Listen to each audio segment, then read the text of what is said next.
बिहार बिहार के अंदर दोस्तों एक नारा काफ़ी चर्चित हुआ था, जिसकी जितनी हिस्सेदारी उसकी उतनी भागीदारी, या फिर जिस तरह से अगर देखा जाए कि हम यूँ भी कह सकते हैं कि जिसकी जितनी आबादी उसको उतना ही भारतीय डेमोक्रेसी के अंदर स्थान मिलना चाहिए। यही बात दोस्तों मैं बता दूं कि इम्तियाज़ जलील और अख्तरुल इमान, साथ ही साथ मैं बता दूं कि असदुद्दीन अवैसी लगातार कहते आए हैं। लेकिन जिस तरह से मैं बता दूं कि यही बात को रिपीट जब भारत जोड़ो यात्रा और तमाम तरह की अलग अलग जब जो तो भारतीय जातीय जनगणना बिहार के अंदर हुई थी, उस वक्त ये बात कही गई थी। लेकिन जैसे ही नौकरी सीटों की और अलग अलग जगह पर जब स्थान देने की बात आती है, तो लालू प्रसाद यादव हो या फिर भारतीय जनता पार्टी हो या फिर कांग्रेस पार्टी हो, उनके तमाम के ही पैर सूझने लग जाते हैं और मुस्लिम पिछड़ा आरक्षित जिनकी आबादी जितनी है उनको जो है तो मैं बता दूं उचित स्थान देने में वो नाकाम नजर आती है। ऐसे में मैं आपको बता दूं कि अभी अगर हम बात करें तो लोकसभा चुनाव का बिगल बज चुका है और लोकसभा के चुनाव को लेकर जो है तो तमाम तरह की पॉलिटिकल पार्टियां तैयारी करना शुरू कर चुकी है। वैसे मैं आपको बता दूं कि कई पॉलिटिकल पार्टियों के प्रत्याशियों के सिंबल तक वितरित हो चुके हैं। लेकिन जिस तरह से मैं आपको बता दूं कि जिस तरह से जो पार्टी जो है तो मुस्लिम पिछड़ा आरक्षित दलित और यादवों की बात करती है, खास करके मैं आपको बता दूं कि आरजेडी, उसको लेकर अगर हम बात करें तो जिस तरह से उन्होंने प्रत्याशियों की सूची जाहिर की है, उसको देखकर ये तो जरा भी नहीं लगता कि वो वाकई में जातीय जनगणना के साथ इंसाफ करने वाली पार्टी है। दोस्तों मैं आपको बता दूं जिस तरह से लगातार असदुद्दीन अवैसी साहब जो तो भागीदारी की बात करते हैं और वही अगर देखा जाए तो वही वर्जन लालू प्रसाद यादव भी बात करते हैं कि इस तरह की चीजें हम यहाँ पर करेंगे, लेकिन करने से कासिर रह जाते हैं। उसको लेकर दोस्तों मैं बता दूं जब असदुद्दीन अवैसी साहब तीखा हमला करते हैं तो उसके ऊपर तीखी प्रतिक्रिया भी आरजेडी की तरफ से आती है। दोस्तों मैं बता दूं बिहार में भाजपा के कुल 17 उम्मीदवार, राजपूत 5, भूमिहार 2, ब्राह्मण 2, कासिय 1, 10% आबादी को 17 में से 10 सीट, 65% भागीदारी किसकी मिली है।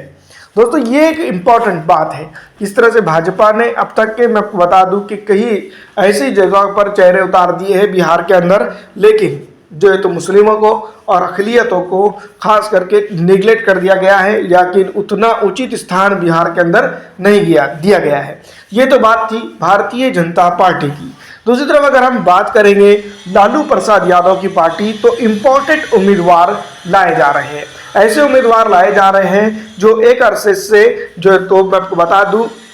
कि माफिया रहे हैं या फिर दोस्तों किसी ना किसी तरीके से किसी ना किसी मामले में उलझे हुए रहे। ऐसे हालात में जो है तो मैं बता दूं कि पार्टी के सिंबल उनको दिए जा रहे हैं, उनको जो है तो पार्टी खड़ा कर रही है ताकि जो है तो मुसलमानों का, पिछड़ों का, आरक्षित समाज का, दलितों का, दबा कुचले समाज का, दबला कुचले समाज को बहला फुसला कर उनका वोट हासिल कर लिया जाए। और जिस तरह से जो है तो यही लालू प्रसाद यादव की पार्टी के नेता, चाहे वो तेजस्वी प्रसाद यादव हो या किसी भी तरह के छोटे या बड़े नेता हो, जो कहते हैं कि जातीय जनगणना के मुताबिक हम इंसाफ करेंगे, वो करते हुए नजर नहीं आते हैं। दोस्तों मैं आपको बता दूं कि जिस तरह से हमने भारतीय जनता पार्टी की बात कही है, उसी तरह से कुछ हालात जो है तो लालू प्रसाद यादव की पार्टी यानी कि आरजेडी के भी कुछ हालात ऐसे ही है। ऐसे बहुत सारे क्षेत्र है बिहार के अंदर 40 सीटों में से जहां पर जो है तो मुस्लिम पिछड़ा आरक्षित समाज के लोग बआसानी जीत दर्ज कर सकते हैं। वैसे तो मैं आपको बता दूं कि जहां पर एससी और एसटी कैटेगरी के जो तो सीटें हैं उनको अगर छोड़ दिया जाए तो लालू प्रसाद यादव की पार्टी यानी कि आरजेडी ने भी कुछ खासा इंसाफ नहीं किया है उन लोगों के साथ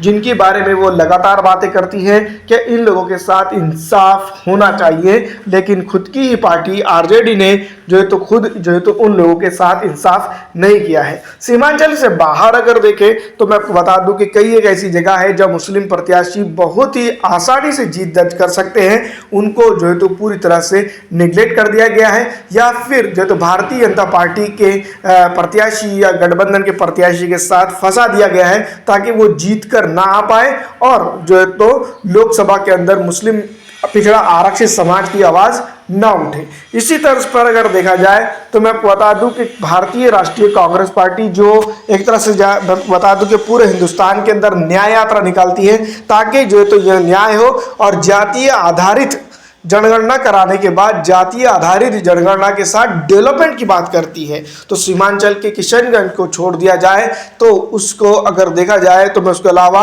कहाँ पर भी जो तो इंसाफ करते हुए नजर नहीं आती। खैर छोड़िए, जब भी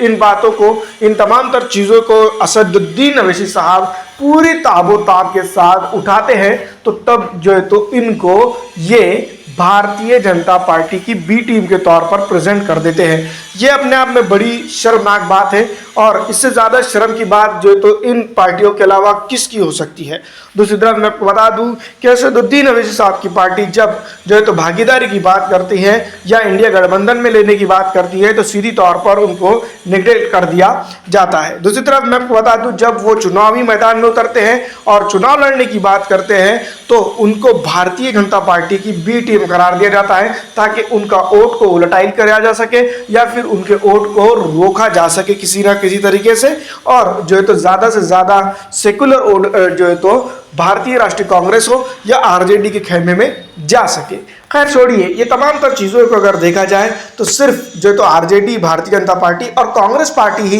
बिहार के अंदर मुसलमानों की जो है तो या पिछड़ों की, आरक्षितों की या दलितों की या फिर जो भी समाज हो जिनके ऊपर जुल्म हुआ है उनकी अकेली ये इस्तेताल की जिम्मेदार नहीं है। कहीं ना कहीं एक अरसे से सत्ता का सुख भोगने वाली जनता दल यूनाइटेड भी इसकी कहीं ना कहीं जो है तो बड़ी जिम्मेदार रही है। दूसरी तरफ मैं आपको बता दूं कि कांग्रेस इंडिया गठबंधन की बात करती है और इंडिया गठबंधन में इंडिया के उन बड़ी पॉपुलेशन को रिप्रेजेंट करने वाली पार्टी ऑल इंडिया मजलिस इत्तेहादुल मुस्लिमीन को दरकिनार कर देती है। ये कहाँ का इंसाफ है। दूसरी तरफ मैं आपको बता दूं जिस तरह से हम कह रहे थे जनता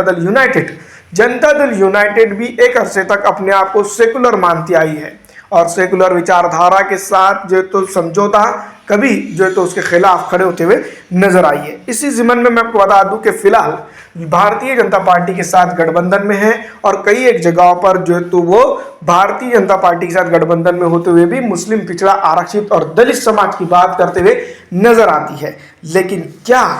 जनता दल यूनाइटेड ने भी पर्याप्त मात्रा में उन लोगों को टिकट दिया है जिन लोगों को दोस्तों मैं बता दूं कि टिकट देना चाहिए था? पिछड़ा, अति पिछड़ा, आरक्षित के साथ साथ मुस्लिम समाज की बात यहाँ चल रही है। दोस्तों मैं बता दूं इन पॉलिटिकल पार्टियों के पैर सूझ जाते हैं और दोस्तों ये सीधी तौर पर उन लोगों के साथ इंसाफ की तो बात करते हैं लेकिन जब इंसाफ करने की या करवाने की बात आती है तो सीधी तौर पर पिछड़े पैर से भाग खड़े होते हैं। इसी तरह का हालात बिहार ही नहीं बल्कि पूरे हिंदुस्तान के अंदर है। देखते ही देखते हम अलग अलग वीडियो के ज़रिए आपके सामने लेकर आने की कोशिश करेंगे। फिलहाल इस वीडियो में इतना ही। अगर आपको हमारी वीडियो अच्छी लगती है तो ज़्यादा से ज़्यादा शेयर करके लाइक कर दीजिएगा।